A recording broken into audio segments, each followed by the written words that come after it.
Hello అండి, అందరికీ good evening. Guys, మనకు ఏపీపీఎస్సి ఇటీవల రిలీజ్ చేసినటువంటి ఏదైతే ఫారెస్ట్ సెక్షన్ ఆఫీసర్ ఉందో వాటికి సంబంధించినటువంటి డిస్టిక్ క్యాడర్ వారిగా ఎన్ని పోస్టులు ఉన్నాయనే విషయాన్ని ఈ వీడియోలో క్లియర్గా చెప్తానండి. అండ్ ఇక్కడ మీకు క్లియర్గా చూసుకున్నట్లయితే జిల్లాల వారిగా ఎన్ని వేకెన్సీస్ ఉన్నాయి అండ్ క్యారీ ఫార్వర్డ్ అయినటువంటి వేకెన్సీస్తో పాటుగా మనకు ఫ్రెష్ వేకెన్సీస్ ఎన్ని ఉన్నాయనే విషయాన్ని కూడా ఈ వీడియోలో క్లియర్గా ఎక్స్ప్లెయిన్ చేస్తాను. అండ్ ఇక్కడ ప్రీవియస్ వీడియోలో చెప్తుండే బట్ ఏంటంటే వీడియో కొంచెం లెంతీ అవుతుంది కాబట్టి మీకు సపరేట్ వీడియో చేయడం జరిగింది.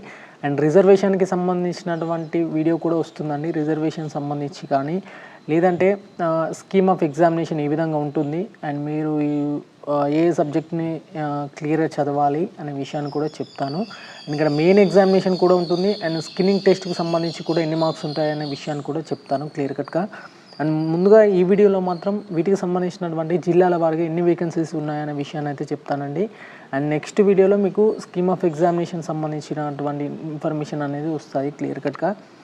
అండ్ ఇక్కడ చూసుకున్నట్లయితే ముందుగా వచ్చేసి ఈ నోటిఫికేషన్ నెంబర్ చెక్ చేసుకోవచ్చు అండి. నోటిఫికేషన్ నెంబర్ 7/2025కి సంబంధించి breakup vacancies for the post of forest section officer అండి in AP forest subordinate service సంబంధించి ఫస్ట్ వన్ వచ్చేసి క్యారీ ఫార్వర్డ్ అయినటువంటి ఏవైతే వేకెన్సీస్ ఉన్నాయో వాటికి సంబంధించి అయితే చూద్దాము. ఇక్కడ మనకు టోటల్గా వచ్చేసి 70 వేకెన్సీస్ వచ్చేసి క్యారీ ఫార్వర్డ్ అయినటువంటి వేకెన్సీస్ అండి. ఒక 30 వేకెన్సీస్ వచ్చేసి మనకు ఫ్రెష్ వేకెన్సీస్ అనేది రావడం జరిగింది. ఇక్కడ దానికి సంబంధించి చూసుకోవచ్చు. అండ్ ఇక్కడ ఫస్ట్ డివిజన్ల వారుగా చూసుకున్నట్లయితే ఇక్కడ ప్లేన్ అండ్ ఏజెన్సీ ఏరియా రెండు ఇవ్వడం జరిగిందండి. అంటే నార్మల్గా ఏజెన్సీ ఏరియా వాళ్ళకి సంబంధించి కూడా సపరేట్ చేయడం జరిగింది. అండ్ ఇక్కడ చూసుకోవచ్చు. ఇక్కడ ఫస్ట్ వన్ వచ్చేసి డివిజన్ శ్రీకాకుళం ప్లేన్కి సంబంధించి ఓపెన్ కేటగిరీకి సంబంధించినటువంటి పోస్ట్ అనేది ఇక్కడ ఇవ్వడం జరిగిందండి. ఇది ఓసీకి ఒక పోస్ట్ మాత్రమే ఉంది. ఇక్కడ నేను డైరెక్ట్గా ఎన్ని పోస్టులు ఉన్నాయనేసి గ్రాండ్ టోటల్ చెప్తాను మీకు క్లియర్ కట్గా. అండ్ మీకు ఇన్ఫర్మేషన్ పూర్తిగా కావాలనుకుంటే మాత్రం పీడిఎఫ్ డౌన్లోడ్ చేసుకుని కింద డిస్క్రిప్షన్లో టెలిగ్రామ్ ఛానల్ లింక్స్ ఉంటాయి. అక్కడ మీకు పీడిఎఫ్ అవైలబుల్గా ఉంటుంది, అక్కడ నుంచి కూడా చెక్ చేసుకోవచ్చు. ఇక్కడ నర్సీపట్నం ఏజెన్సీ అండ్ షెడ్యూల్ ఏరియాకి సంబంధించి అండ్ లోకల్ పోస్ట్ ఎవరైతే ఉంటారో లోకల్కి ఎవరైతే అప్లికేబుల్ అవుతారో వాటికి సంబంధించి ఒక పోస్ట్ అనేది ఉండడం జరిగింది. అండ్ ఆ ఏరియా సంబంధించినటువంటి పరిధిలో ఉన్న క్యాండిడేట్స్ అనేది అప్లై చేసుకోవచ్చు. అంటే ఒక్క పోస్ట్ మాత్రమే ఉంది అందులో. అండ్ కాకినాడ ప్లేన్కి సంబంధించి 6 పోస్టులు అయితే ఉండడం జరిగిందండి.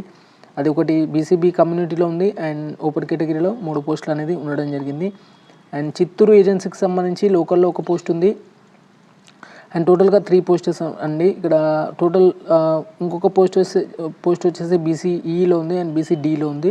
అండ్ 1 పోస్ట్ వచ్చేసి ఓపెన్ కేటగిరీ కింద రావడం జరిగింది. ఇక ఏలూరు ఏజెన్సీకి సంబంధించి 2 పోస్టులు అయితే ఉండడం జరిగిందండి. అండ్ ఓపెన్లో ఒక పోస్టు అండ్ లోకల్ సంబంధించి ఒక పోస్టు, టోటల్గా 2 పోస్టులు ఉండడం జరిగింది. అండ్ కృష్ణా ప్లేన్ సంబంధించి లోకల్ ఏరియాకి సంబంధించి 2 పోస్టులు ఉండడం జరిగింది. అండ్ గిద్దలూరు ప్లేన్కి సంబంధించి కూడా ఒక పోస్టు మాత్రమే ఉంది. అండ్ మర్కాపూర్ ప్లేన్కి సంబంధించి ఓపెన్లో ఒకటి అండ్ ప్లేన్ అండ్ లోకల్కి సంబంధించి 2 పోస్టులు అనేది ఉండడం జరిగింది. అండ్ నెల్లూరుకు సంబంధించి ఓపెన్లో ఒక పోస్టు అండ్ లోకల్కి సంబంధించి ఒక పోస్టు, టోటల్గా 2 పోస్టులు ఉండడం జరిగింది. అనంతపురం డిస్టిక్ సంబంధించి ప్లేన్ ఏరియా ఏజెన్సీ ఏరియా అయితే కాదు అండ్ ఇందులో లోకల్ రిజర్వేషన్ ఉంటుంది ఖచ్చితంగా. లోకల్కి సంబంధించి ఒక పోస్టు మాత్రమే ఉండడం జరిగింది. అండ్ ఇక్కడ చిత్తూరు ఈస్ట్ ప్లేన్ వచ్చేసి ఓపెన్లో ఒక పోస్టు అండ్ లోకల్కి సంబంధించి 2 పోస్టులు, టోటల్గా 3 పోస్టులు అనేది ఉండడం జరిగిందండి. కడపకు సంబంధించి ఒక పోస్ట్ మాత్రమే ఉంది. అండ్ పొద్దుటూరుకు సంబంధించి ప్లేన్ ఏరియా ఒక పోస్టు అండ్ రాజంపేటకు సంబంధించి ఒక పోస్ట్ మాత్రమే ఉంది. కర్నూలుకు సంబంధించి ఒకటి అండ్ నంద్యాల సంబంధించి ప్లేన్ ఒక వేకెన్సీ మాత్రమే ఉంది. అండ్ ఆత్మకూరు సంబంధించి కూడా ఒక వేకెన్సీ మాత్రమే ఉంది. టోటల్గా 30 వేకెన్సీస్ వచ్చేసి మనకు క్యారీ ఫార్వర్డ్ అయినటువంటి వేకెన్సీస్కి సంబంధించినటువంటి ఇన్ఫర్మేషన్. ఇక ఫ్రెష్ వేకెన్సీస్ చూసుకున్నట్లయితే శ్రీకాకుళం సంబంధించి ఓపెన్లో ఒక పోస్ట్ ఉంది అండ్ లోకల్కి సంబంధించి ఒక పోస్ట్, టోటల్గా 2 పోస్టులకు అయితే ఇక్కడ వేకెన్సీ అనేది అవైలబుల్గా ఉంది. అండ్ విజయనగరం సంబంధించి ఓపెన్లో ఒక పోస్టు అండ్ లోకల్ ఏరియాకి సంబంధించి ఒకటి, టోటల్గా 2 పోస్టులు అయితే ఖాళీగా ఉండడం జరిగింది. అండ్ విజయనగరం ఏజెన్సీ ఏరియాకి సంబంధించి ఇది వచ్చేసి plain area and agency schedule ఏరియాకి సంబంధించి లోకల్ సంబంధించినటువంటి పోస్ట్ ఏదైతే ఉందో అది ఎస్సీ కమ్యూనిటీకి ఉంది అని ఒక్క పోస్ట్ మాత్రమే ఉండడం జరిగింది. అండ్ విశాఖపట్నం ప్లేన్ ఏరియాకి సంబంధించి లోకల్లో ఒక పోస్ట్ మాత్రమే ఉంది. And Narsipatnam agency and non schedule ఏరియాకి సంబంధించి ఓపెన్లో ఒక పోస్ట్ అండ్ లోకల్కి సంబంధించి ఒక పోస్ట్, టోటల్గా 2 పోస్టులు మాత్రమే ఉండడం జరిగింది. అండ్ ఇక్కడ నర్సీపట్నం ఏజెన్సీ షెడ్యూల్ ఏరియాకి సంబంధించి లోకల్లో 2 పోస్టులు అయితే ఉండడం జరిగిందండి. టోటల్గా చూసుకోవచ్చు. ఇక్కడ ఎస్సీ కేటగిరీకి సంబంధించినటువంటి సారీ అండి, ఇక్కడ ఎస్టీ కేటగిరీకి సంబంధించినటువంటి పోస్టర్స్ అన్నమాట ఇవి. అండ్ ఇక్కడ పాడేరుకు సంబంధించి నాన్ షెడ్యూల్ ఏరియాకి సంబంధించి ఓపెన్లో ఒక పోస్ట్ ఉంది, లోకల్ సంబంధించి ఒక పోస్ట్, టోటల్గా 2 పోస్టులకు ఖాళీలు అనేది ఉండడం జరిగింది. అండ్ ఇక్కడ కాకినాడ ప్లేన్కి సంబంధించి ఓపెన్లో ఒక పోస్ట్ అండ్ లోకల్ రిజర్వేషన్ అంటే లోకల్ సంబంధించి 8 పోస్టులు అయితే ఉండడం జరిగింది. టోటల్గా 9 వేకెన్సీస్ అనేది అవైలబుల్గా ఉండడం జరిగింది. ఇక చిత్తూరు ఏజెన్సీ నాన్ షెడ్యూల్ ఏరియాకు సంబంధించి లోకల్లో ఒక పోస్ట్ మాత్రమే ఉంది. అండ్ చిత్తూరు ఏజెన్సీ ఏరియాకు షెడ్యూల్ ఏరియాకు సంబంధించి లోకల్లో 2 పోస్టులు మాత్రమే ఉండడం జరిగింది. ఏలూరుకి సంబంధించి ఓపెన్లో 1, లోకల్ సంబంధించి 4 పోస్టులు అయితే ఉండడం జరిగిందండి టోటల్గా. అండ్ కృష్ణా ప్లేన్కి సంబంధించి లోకల్లో ఒక పోస్ట్ మాత్రమే ఉంది. అండ్ గుంటూరుకు సంబంధించి ప్లేన్ సంబంధించి లోకల్ ఏరియాలో 1 అండ్ సారీ అండి, ఇక్కడ ఓపెన్లో ఒక పోస్ట్ ఉంది అండ్ లోకల్కి సంబంధించి ఒక పోస్ట్, టోటల్గా 2 పోస్టులు అనేది ఉండడం జరిగింది. అండ్ గిద్దలూరుకు సంబంధించి ఒక పోస్టు సంబంధించినటువంటి లోకల్ ఓపెన్లో ఉంది. అండ్ ఇక్కడ సారీ అండి, ఇక్కడ గిద్దలూరుకు సంబంధించి ఓపెన్లో ఒక పోస్ట్ ఉంటే లోకల్ మాత్రం 5 పోస్టర్స్, టోటల్గా 6 పోస్టర్స్ అనేది ఇక్కడ వేకెన్సీ అనేది అవైలబుల్గా ఉంది. అండ్ మర్కాపూర్కి సంబంధించి ఓపెన్ వచ్చేసి 1 అండ్ లోకల్ వచ్చేసి 2, టోటల్గా 3 వేకెన్సీస్ అనేది అవైలబుల్గా ఉంది. అండ్ నెల్లూరు వచ్చేసి ఓపెన్లో ఒక పోస్టు అండ్ లోకల్కి సంబంధించి 2, టోటల్గా 3 పోస్టర్స్ అనేది అవైలబుల్గా ఉండడం జరిగింది. అనంతపురం సంబంధించి ఓపెన్ వచ్చేసి 1, లోకల్ వచ్చేసి 1, టోటల్గా 2 పోస్టులు అనేది అవైలబుల్గా ఉండడం జరిగింది. ఇక చిత్తూరు డిస్టిక్ సంబంధించి ఒక పోస్ట్ వచ్చేసి ఓపెన్లో ఉంటే 2 పోస్టులు వచ్చేసి లోకల్ కింద రావడం జరిగింది. అండ్ చిత్తూరు వెస్ట్కి సంబంధించి ఓపెన్ వచ్చేసి 1 అండ్ లోకల్ వచ్చేసి 3 అని టోటల్గా 4 వేకెన్సీస్ అనేది ఉండడం జరిగింది. కడప వచ్చేసి ఓపెన్లో 1 అండ్ లోకల్ సంబంధించి 2, టోటల్గా 3 పోస్టులు అనేది ఖాళీగా ఉండడం జరిగింది. అండ్ ఇక్కడ పొద్దుటూరుకు సంబంధించి లోకల్లో ఒక పోస్ట్ మాత్రమే అవైలబుల్గా ఉంది. సారీ, ఇక్కడ ఓపెన్లో అవైలబుల్గా ఒక పోస్ట్ ఉంది.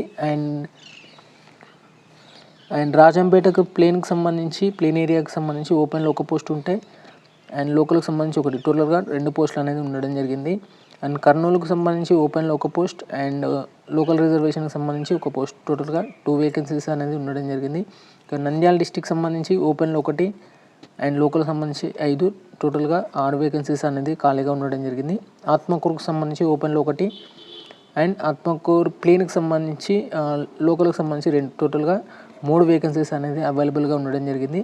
ఇందులో టోటల్గా ఫ్రెష్ వేకెన్సీస్ వచ్చేసి 70 వేకెన్సీస్ వచ్చేసి ఫ్రెష్ అండి అండ్ 30 వేకెన్సీస్ వచ్చేసి క్యారీ ఫార్వర్డ్ చేసినటువంటి వేకెన్సీస్కి సంబంధించి. ఇక ఈ పోస్టెస్లోనే ఖచ్చితంగా హారిజాంటల్ రిజర్వేషన్ ఉంటుంది. ఎవరికంటే రెస్పెక్ట్ ఆఫ్ ఉమెన్స్కి ఖచ్చితంగా ఉంటుంది. And ex service man and meritorious sports persons MSP candidates ఎవరైతే ఉంటారో యాజ్ పర్ ది రూల్ 22/22Aకి సంబంధించి 22Bకి సంబంధించినటువంటి జీవోస్ ప్రకారమే ఉంటుంది. అండ్ అమెండ్మెంట్కి సంబంధించినటువంటి జీవో ఎంఎస్ నెంబర్ 77 GAకి సంబంధించి చూసుకోవచ్చు. అండ్ ఇక్కడ జీవో ఎంఎస్ నెంబర్ 3కి సంబంధించినటువంటి డిపార్ట్మెంట్కి సంబంధించినటువంటి చూసుకోవచ్చు. And GO MS number 4 youth advertisement and tourism cultural sport youth services సంబంధించినటువంటి జీవోస్ కూడా మీరు అబ్జర్వ్ చేసుకోవచ్చు. ఈ జీవోస్ ప్రకారమే ఇక్కడ మీకు రిక్రూట్మెంట్ అనేది ప్రాసెస్ అనేది జరుగుతుంది for MSP candidates and ex service man క్యాండిడేట్స్కి సంబంధించినటువంటి ఇన్ఫర్మేషన్ ఇది. మెరిటోరియస్ క్యాండిడేట్స్ ఎవరైతే ఉంటారో వాళ్ళకి సంబంధించినటువంటి జీవోస్ అన్నమాట. ఉమెన్స్కి మాత్రం ఉమెన్స్కి వచ్చేసి ఖచ్చితంగా హారిజాంటల్ రిజర్వేషన్ అనేది ఖచ్చితంగా ఉంటుందండి. అదొక విషయాన్ని కూడా మీరు క్లియర్గా గమనించాలి. ఇది వచ్చేసి వీటికి సంబంధించినటువంటి బ్రేకప్ వేకెన్సీకి సంబంధించినటువంటి పొజిషన్, అంటే జిల్లాల వారికి ఎన్ని పోస్టెస్ ఉన్నాయి, కొత్తగా ఎన్ని పోస్టెస్ వచ్చాయి అండ్ పాత పోస్టులు కలిపారా లేదా అనే విషయాన్ని ఈ వీడియోలో క్లియర్గా ఎక్స్ప్లెయిన్ చేశాను. అండ్ మీరు మోరోవర్ మీకు ఈ ఛానల్ మీకు నచ్చితే మాత్రం ఖచ్చితంగా లైక్ చేయడానికి అయితే ప్రయత్నం చేయండి. అండ్ ఎవరైతే కొత్త వాళ్ళు చూస్తున్నట్లయితే ఖచ్చితంగా సబ్స్క్రైబ్ చేసుకొని మీ ఫ్రెండ్స్ అండ్ ఫ్యామిలీకి అయితే ఈ వీడియోని అయితే షేర్ చేయండి, వాళ్ళకి కూడా కొంచెం యూజ్ అవుతుంది. మరిన్ని అప్డేట్స్ కొరకు మన ఛానల్ని సబ్స్క్రైబ్ చేసుకోండి. ఓకే అండి, థ్యాంక్ యూ ఎవ్రీవన్.